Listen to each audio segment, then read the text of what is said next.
राधे राधे, जय श्री कृष्णा। आज आपको मैं बुधवार गणेश जी की कहानी सुनाने जा रही हूँ।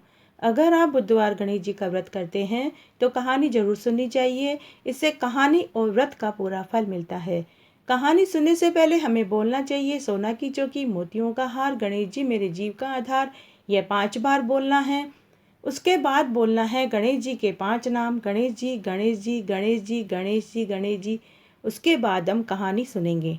एक बार एक गांव में 2 दोस्त थे। एक का नाम भोला व दूसरे का नाम नंद कुमार था। दोनों ही गणेश जी के परम भक्त थे।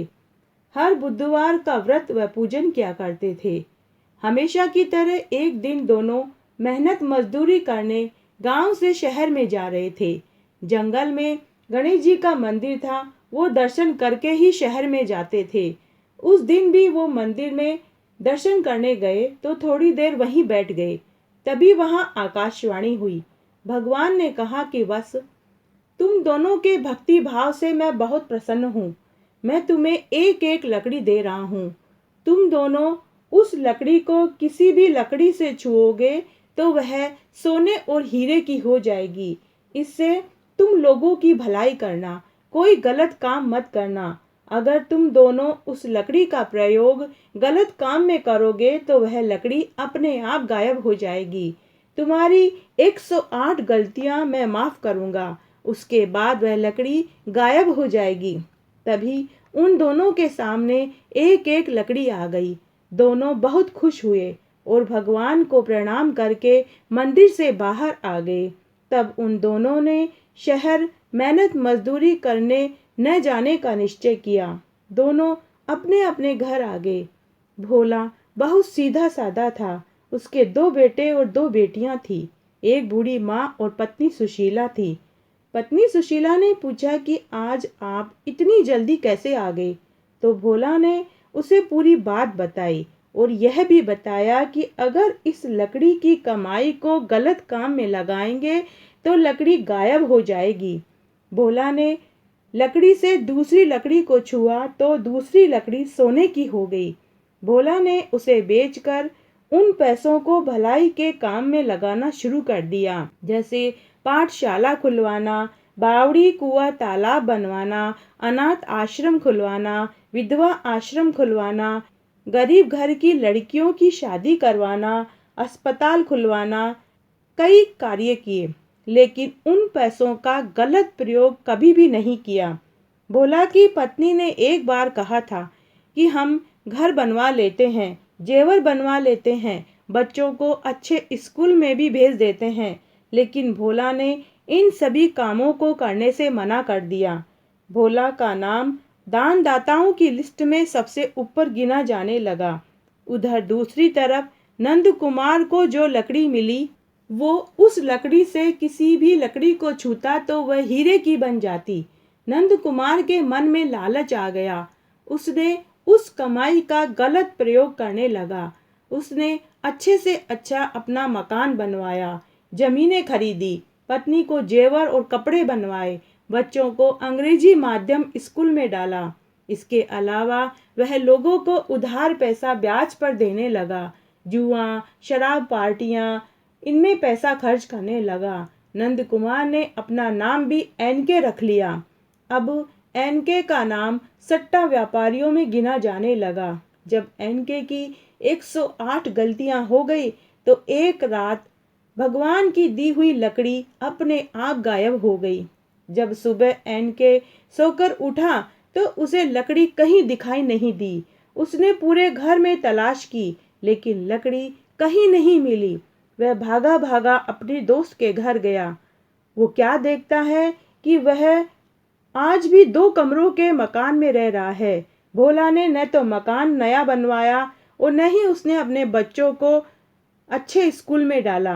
एनके ने भोला से कहा, भाई मेरी लकड़ी मेरे बच्चों ने कहीं रख दी है, क्या तुम एक दिन के लिए अपनी लकड़ी दे दोगे? एनके झूठ बोलकर भोला की लकड़ी हड़पना चाहता था। भोला बहुत सीधा साधा था। उसने भगवान की दी हुई लकड़ी उसे दे दी। एनके लकड़ी पाकर बहुत खुश हुआ। एनके उस लकड़ी को घर लाया और लाकर उसे दूसरी लकड़ी से छुआ तो दूसरी लकड़ी कोयला बन गई। एनके ने ऐसा कई बार किया, लेकिन हर बार जब भी वह भगवान की दी हुई लकड़ी को दूसरी लकड़ी से छुआता तो वह लकड़ी कोयला बन जाती। एनके को बहुत गुस्सा आया। वह वापस अपने दोस्त के पास आया और पूरी बात बताई। लेकिन जब भोला ने उसके सामने भगवान की दी हुई लकड़ी को दूसरी लकड़ी से छुआ तो दूसरी लकड़ी सोने की बन गई। एनके पश्चाताप की अग्नि में जलने लगा। उसे अपने दोस्त के भाग्य से ईर्ष्या होने लगी। एनके को बात हजम नहीं हो रही थी कि उसका दोस्त अभी भी भगवान की लकड़ी से कमाई कर रहा है। एनके ने लकड़ी वाली बात नगर के राजा से कह दी और एनके बोला, राजा जी, वो लकड़ी तो आपके दरबार में होनी चाहिए। राजा ने अपने दरबारियों को भेजकर भोला की लकड़ी लेकर आने को कहा। राजा ने भोला से पूरी बात पूछी। भोला ने पूरी सच्चाई बता दी। राजा ने कहा कि भोला, आज के बाद यह लकड़ी राजकोष में रहेगी। भोला चुप रहा, कुछ नहीं बोला। जो हुक्म राजा जी, बस इतना सा बोला। भोला वापस अपने घर आ गया। उधर राजा व राजा के मंत्रियों ने जब भगवानी लकड़ी को दूसरी लकड़ी से छुआ तो दूसरी लकड़ी कोयला बन गई। राजा ने और राजा के मंत्री ने कई बार ऐसा किया, लेकिन हर बार ऐसा ही हुआ। उस रात राजा को गणेश भगवान ने स्वप्न में दर्शन दिए और कहा कि हे राजा, यह लकड़ी मैंने भोला को दी थी क्योंकि मैं उसके व्रत और पूजा से बहुत प्रसन्न हुआ और भोला इस लकड़ी की कमाई को सदुपयोग में लगाता है। तुम यह लकड़ी वापस भोला को दे दो, नहीं तो मैं तुम्हारा राज्य और वैभव सब नष्ट कर दूंगा। सुबह राजा ने यह सपने वाली बात अपने मंत्रियों को बताई। तब उन मंत्रियों में एक बुजुर्ग समझदार मंत्री था। उसने कहा, राजा जी, यह लकड़ी भगवान ने भोला को उसके सत्कर्मों की वजह से दी है। आप यह लकड़ी वापस भोला को दे दीजिए। राजा ने पहरेदारों को आदेश दिया कि पालकी लेकर जाओ, भोला व भोला के परिवार को महल में हाजिर करो। तब भोला व भोला का परिवार पूरे राजसी ठाट बाट से महल में आए।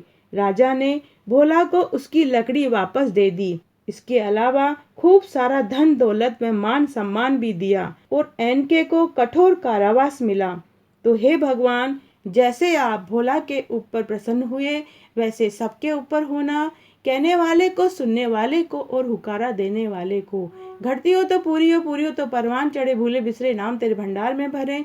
तो आज मैंने आपको बुधवार गणेश जी की कहानी सुनाई। अगर आपको ये पसंद आती है तो प्लीज़ मेरा वीडियो लाइक करें, चैनल सब्सक्राइब करें, साथ में बेल जरूर प्रेस करें ताकि मेरे आगे आने वाले वीडियो की नोटिफिकेशन आपको सबसे पहले मिले। और अगर आपको ये कहानी पसंद आती है तो ज़्यादा से ज़्यादा अपने दोस्तों और रिश्तेदारों में शेयर करें। धन्यवाद।